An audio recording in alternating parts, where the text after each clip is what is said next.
La cité des nuages et des oiseaux, d'Anthony Doerr.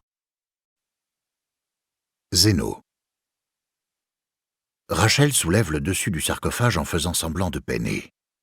Plongeant une main dans la sépulture en carton, Olivia en retire une boîte plus petite, fermée par une ficelle nouée. « Un coffre ?» demande Rachel. « Il y a une inscription sur le dessus. »« Et que dit-elle ?»« Étranger, qui que tu sois, ouvre ceci et tu apprendras des choses stupéfiantes. »« Maître Diogène, » dit Rachel, « considérez le temps que ce coffre a passé au fond du tombeau. Il a résisté au passage des siècles. Tremblements de terre, inondations, incendies, et toutes ces générations qui ont vécu et se sont éteintes. Et voilà qu'à présent vous le tenez entre vos mains. » Christopher et Nathalie, dont les bras commencent à fatiguer, continuent à agiter l'étoffe de satin qui imite le brouillard. L'orgue joue sa musique. Les flocons de neige heurtent les vitres. La chaudière au sous-sol pousse des plaintes de baleines échouées. Rachel regarde Olivia, et Olivia dénoue la ficelle. Elle tire de la boîte une encyclopédie désuète que Sharif a dénichée au sous-sol et peinte en doré. « C'est un livre !» Elle souffle dessus, chassant une poussière imaginaire, et Zéno, au premier rang, sourit.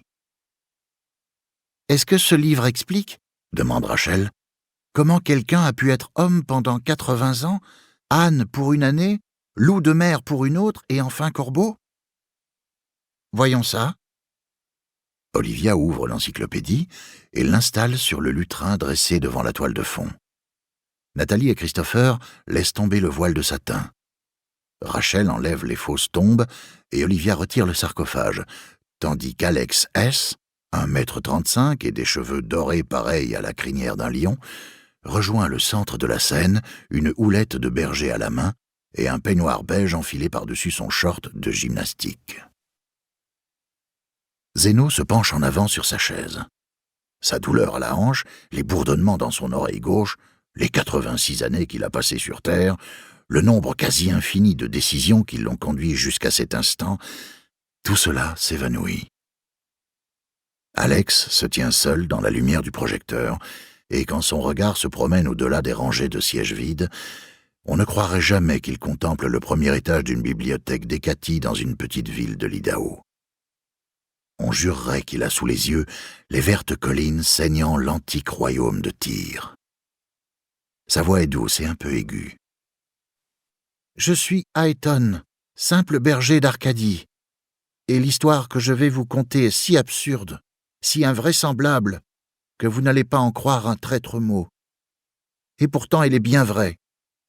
Moi, que l'on traite de bécasse et d'écervelé, Aeton le bonnet et la tête de linotte, j'ai voyagé autrefois jusqu'aux confins de la terre et au-delà, vers les portes étincelantes de la cité des nuages et des oiseaux, là où nul ne manque de rien, et où un livre contenant tous les savoirs... » Du rez-de-chaussée monte un grand bang que Zéno trouve très semblable à un coup de feu.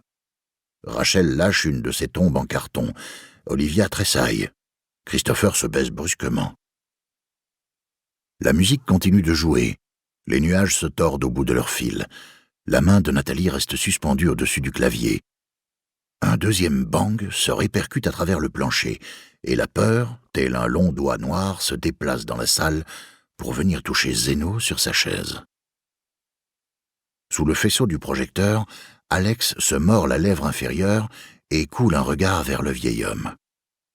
Une seconde, puis deux. Il se peut que votre grand-mère éternue dans la salle, qu'un bébé pleure ou que l'un de vous oublie son texte. Mais quoi qu'il arrive, le spectacle doit continuer. Alex continue, reportant son regard au-dessus des sièges vides.